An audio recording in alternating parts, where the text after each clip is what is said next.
Good morning. Good morning. Welcome into God's house. Welcome as we approach the Christmas holiday with the sermon titled, Out of Darkness Light.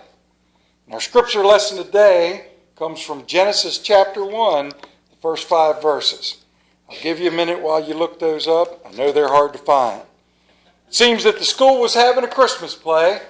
The Christian school was having a Christmas play, and each of the little children's had a little part to say.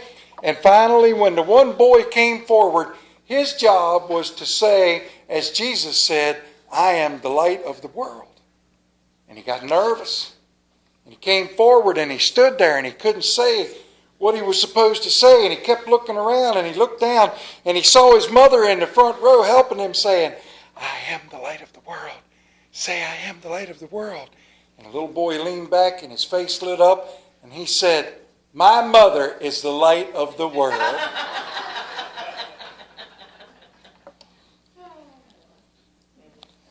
Out of darkness, light. And before we start, I have a public service announcement for all the men in this room, for all the men watching on the other side of that camera. I know you all have been subjected to the Hallmark Christmas Bacchanalia. All the men just went, yeah. All right, I got one for you. When it's time to sit down and watch a Christmas movie, you can pick a male Christmas movie. Are you ready? The Empire Strikes Back. You're looking at me for a moment. Here's what you say to your wife. But honey, it took place where there's snow. Look, snow. The ice planet hot. Snow, Christmas, The Empire Strikes Back. You're welcome. Out of darkness, light. Genesis chapter 1. In the beginning, God created the heavens and the earth. Now the earth was formless and empty. Darkness was over the surface of the deep, and the Spirit of God was hovering over the waters. And God said, let there be light. And there was light. God saw that the light was good, and he separated the light from the darkness. May God add his blessings to these passages as we seek him out in prayer. Please join me. Father, as we come forward for this message, we ask that you would open our hearts and our minds and get us ready to hear your word, your thoughts, your feelings, your direction sent to us. That they would strengthen us in the week to come. They would give us a better way to walk. They would draw us ever closer every step of the way. We thank you that we have these words, Father. In Jesus we pray and give thanks. Amen. I don't like it dark. It's dangerous. What we do is setting us up for danger. There's got to be a better way. We've done this for all these years. Now we've moved into an age where we can do things a little differently and make them safe, is what Edward H. Johnson said. Now, Edward H. Johnson had a very particular position in life. He could pull off the unimaginable because of what he did for a living. He was a vice president of a company. So he had power. He had the ability. And in 1882, at his house, he said, I'm going to show the world something. And so he worked with his engineers in his own 2 hands, and they came up with, and he took them home, and he put them on his Christmas tree, and then he called all of his family in, and he said, I'm going to change the way we view the darkness. And the president of the Edison Electric Company, the forerunner to Con Edison, threw the switch, and the very first electrically lit Christmas tree in America took off. His whole idea was so that there would be darkness taken away. He wanted to get up in the middle of the night and walk out and see his tree lit up and see the magic and the meaning of it. And so now we have electrically lit Christmas trees, right? Even my wife is back there out of camera range wearing a necklace that's constantly blinking. And it's distracting me because I look over at it and it says to a man that a woman's wearing a necklace that blinks, it says, make sure you buy the right Christmas present. Make sure you buy the right Christmas present. That's terrible advertising, isn't it? But he did. And if you look now, my cousin, Martha Forrest, has a collection of bubble lights. And she sets them thing up every year on tables around the house. And she has antique bubble lights. And one of the greatest things I ever thought when I was growing up was when we got the bubble lights out and put them on the tree. Now, granted, putting the bubble lights on the tree was a Herculean effort because my father was in charge of it. And every single bubble light had to stick straight up in the air. Otherwise, they wouldn't bubble. They'd just be colored water pointing over somewhere else. And so we would go through this, and I was young, and I would put the bubble lights on the tree, and I would do it wrong. I don't care if they were all sticking up. My dad always had to come back and adjust them. So you know what I do now? And Dad, I know you're watching. You know what I do now when we get to his house, and he's got his tree all set up, and all his bubble lights are right, I go and adjust them for him. And some of them may not exactly work the way they're supposed to. But out of darkness comes light. Today, we celebrate this moment in time that's coming. And today we look off into the distance. And we take a moment and we step backwards in time to when darkness was darkness. The only light came from a candle burning in a window or from a hearth or a fireplace or a campfire out somewheres where the shepherds are tending flocks. But it was dark, and the world was dark. And I'm not just talking about the absence of light. I'm talking about the attitude. It was dark. It was sad. It was disparaging. It had been hundreds of years since God had become quiet. We read in our Bible that God separated the darkness from the light. He created it and he saw it was good and he did it for a reason. A lot of people read the first part of Genesis, and you're right to do so, and see in there that this is the separation of the physical night and day. But if you take a moment and go a little bit further into it, you know that Jesus Christ was there from the very beginning of the world. And as God created it, he put forth the light of the world. Is Jesus Christ. Out of that darkness, light. We went through all the Old Testament, all the things that went on. God was teaching his children, setting things up, making sure they understood. And finally he came to a point where he had to stop for a moment. And now the time has come that God is going to speak again through his Son Jesus. Hundreds of years later, and now here in this moment, this young lady, this woman, this unassuming Mary, and her husband who has been given a monumental task of taking care of this woman who is pregnant, not by him, but carrying the light of the world. Now comes the hardest part of it. After everything was done and ready, 9 months into it, they've got to go get a task done where they've got to go be registered for the census. We heard Linda say something about every so often they send out the letter now where you're supposed to fill out for the census, and if you don't fill it out, they send someone to your house. Well, this time around when they send me the census, I'm going to put that we have 500 people living here. I want to see if they come out to visit. But you think about that for a moment. She is pregnant. She is 9 months into it. And suddenly they've got to journey to the place where he's got to register. I remember when Wendy was pregnant. We had to go somewheres. That was a monumental task because I had to walk her out to the car because she was pregnant during the winter. I had to walk her to the car and I had to help her get in.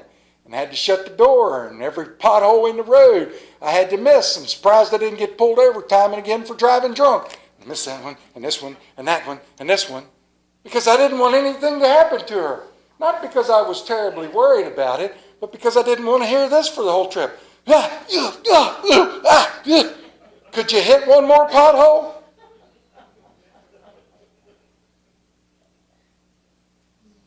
They got to get on a donkey head to home. Long journey. We're standing looking at this Sunday, this moment, we're looking at the fact that God created light.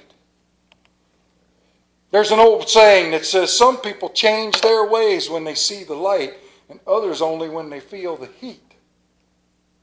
The truth of the matter is the light and heat are about to enter this world and change it forever, for all time. We have darkness and it surrounds us. It's everywhere, constantly. And I'm not talking about just night or going down in the basement and finding out that the basement light don't work or any of that. I'm talking about the darkness that lives within this world. We're surrounded by it. It's hard to get away from. And if you let it push down on you, you'll not get away from it. I thought it was important to train over from Genesis chapter 1 to John chapter 1 and read the first several verses.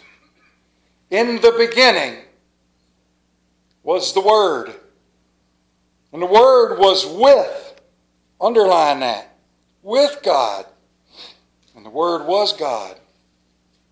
He, Jesus, was with God in the beginning. Through Him all things were made. Without Him nothing was made that has been made. In Him was life, and that life was the light of men. The light shines in the darkness, but the darkness has not understood it. Then came a man who was sent from God. His name was John. He came as a witness to testify concerning that light, so that through him all men might believe. He himself was not the light. He came only as a witness to the light. The true light that gives light to every man was coming into the world. He was in the world, and though the world was made through him, the world did not recognize him. He came to that which was his own, but his own did not receive him. Yet to all received him, to those who believed in his name, he gave the right to become children of God.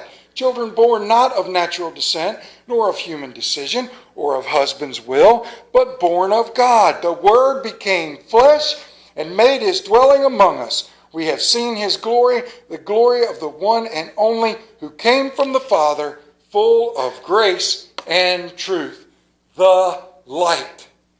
Out of darkness, light. That's the great celebration, isn't it? We think about everything that was going on. 2,000 plus years ago, he was preparing for you. Who in this room, on the other side of this camera for that matter, who in this room can do anything on your own truthfully?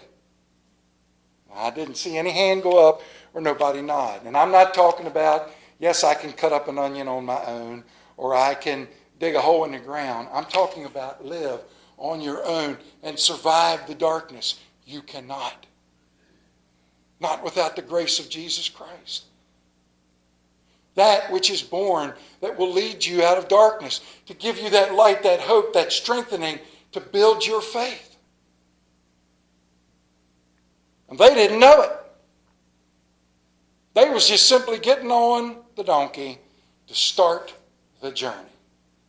70 miles. How many times have we talked about what 70 miles is? It's 19 miles, more or less, from my house to here. It's 62 miles from my house to where I work. 70 miles. We don't even think about that anymore. We get in the car, we fire it up, we drive off. You don't pay any attention to it. And yet they had to get on to the town 70 miles away to bring the light into the darkness. We need to grasp onto that. We need to remind ourselves that we are at that moment where we are watching as they start forward, as they go into the next phase. Jesus is about to be born. Billy Sunday said in his sermon, Wonderful, there are 256 names given in the Bible for the Lord Jesus Christ. And I suppose this is because he was infinitely beyond any and all that one name could express about the hope, light, and truth of Jesus. Recently, well, not recently, but I watched a video that showed one of the Saturn rockets being launched. Now, they don't run Saturn rockets anymore. That was back at a point in time. But they have now declassified a lot of those movies and films because the technology is so far advanced, they don't have to protect it. And the camera is set up on the launch pad. Now, it's in a protected little booth with a window, but it's set up on the launch pad. And when you first are looking through it, they have a narrator there that's explaining every step of everything that's going on. And when I say every step, he is talking it through step by step. And I, being the technical person I am, love it. I look over on the other end of the couch, and my wife she's asleep. You want to sleep? Well, you're crocheting. And then I might look over at her and go, watch this, and I get that look. But when the camera starts, it's dark. And the man is explaining.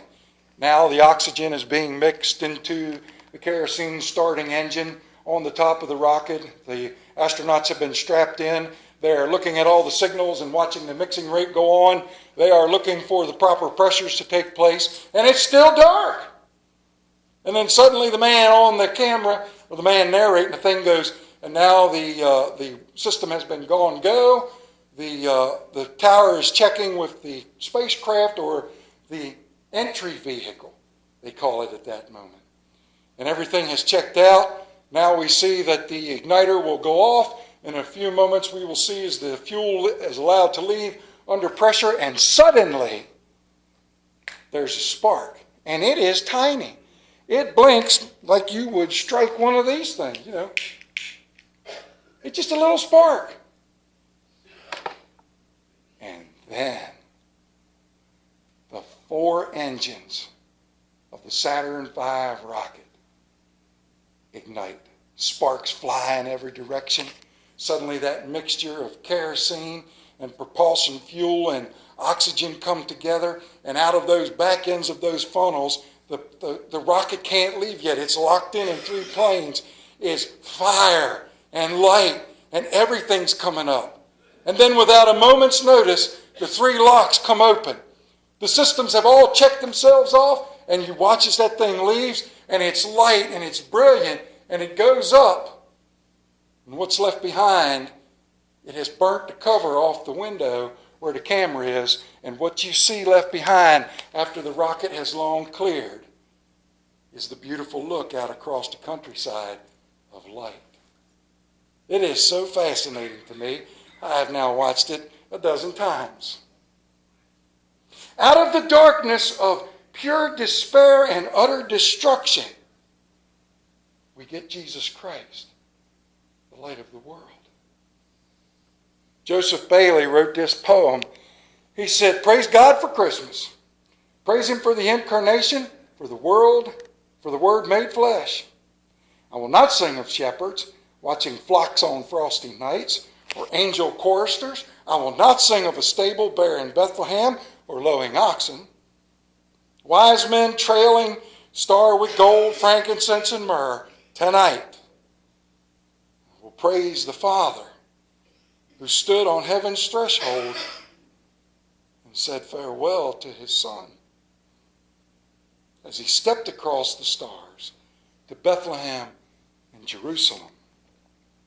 I will sing praise to the infinite, eternal Son who became most finite, a baby, who would be executed for my crime. Praise Him for the light. Praise Him in the heavens. Praise Him in the stable. Praise Him in my heart. Out of the darkness comes light.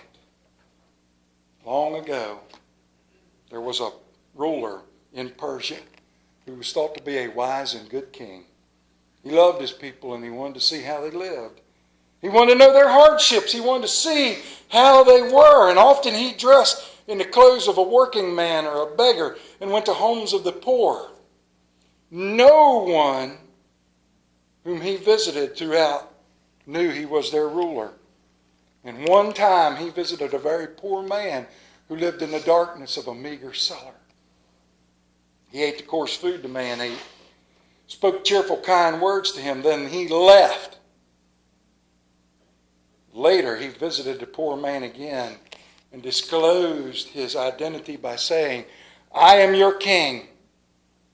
The king thought the man would surely ask for some gift or favor, but he didn't. Instead, the man said, "You left your palace and came to my world of darkness. You left your glory to visit me in this dark, dreary place. You ate the coarse food I ate. You sat around in my meager darkness. You brought gladness to my heart. You brought light to my life. To others you have given rich gifts. To me you have given yourself." The writer goes on to say, the King of glory, Jesus Christ, gave himself to you and me, which is why the Bible continually calls Jesus the unspeakable gift of all times. Today, brothers and sisters, we look at the darkness and we smile, because out of darkness comes light. Let us pray. Heavenly Father, we thank you.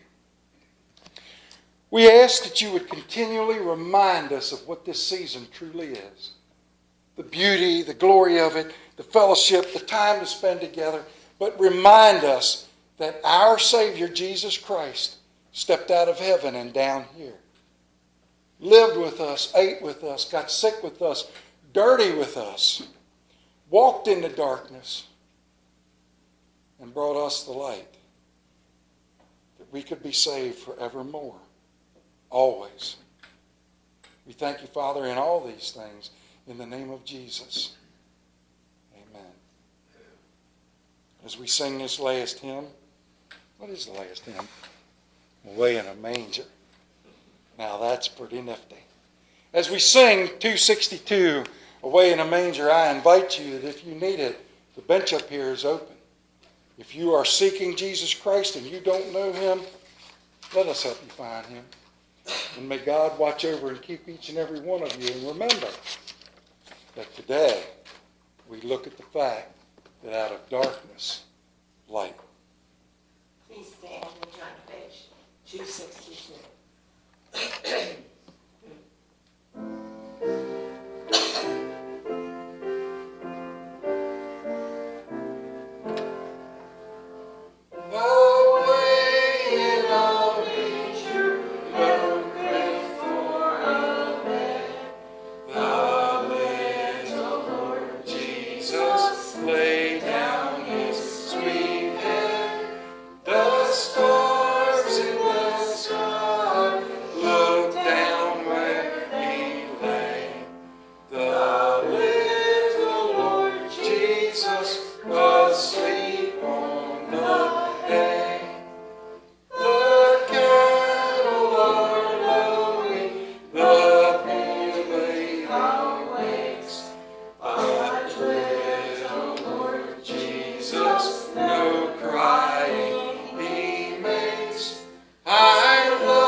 Let's do something a little different. Hunter, come here.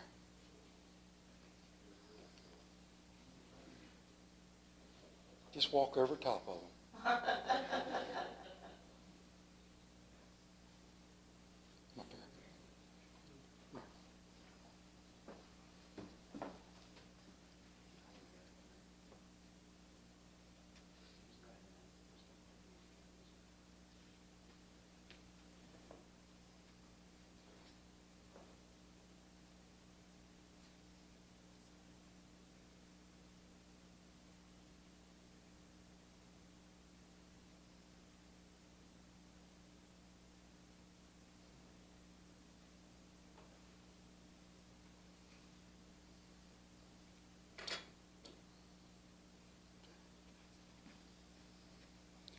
May the grace of our Lord Jesus Christ rest and abide with you all now and forevermore. In his name we give thanks. Amen.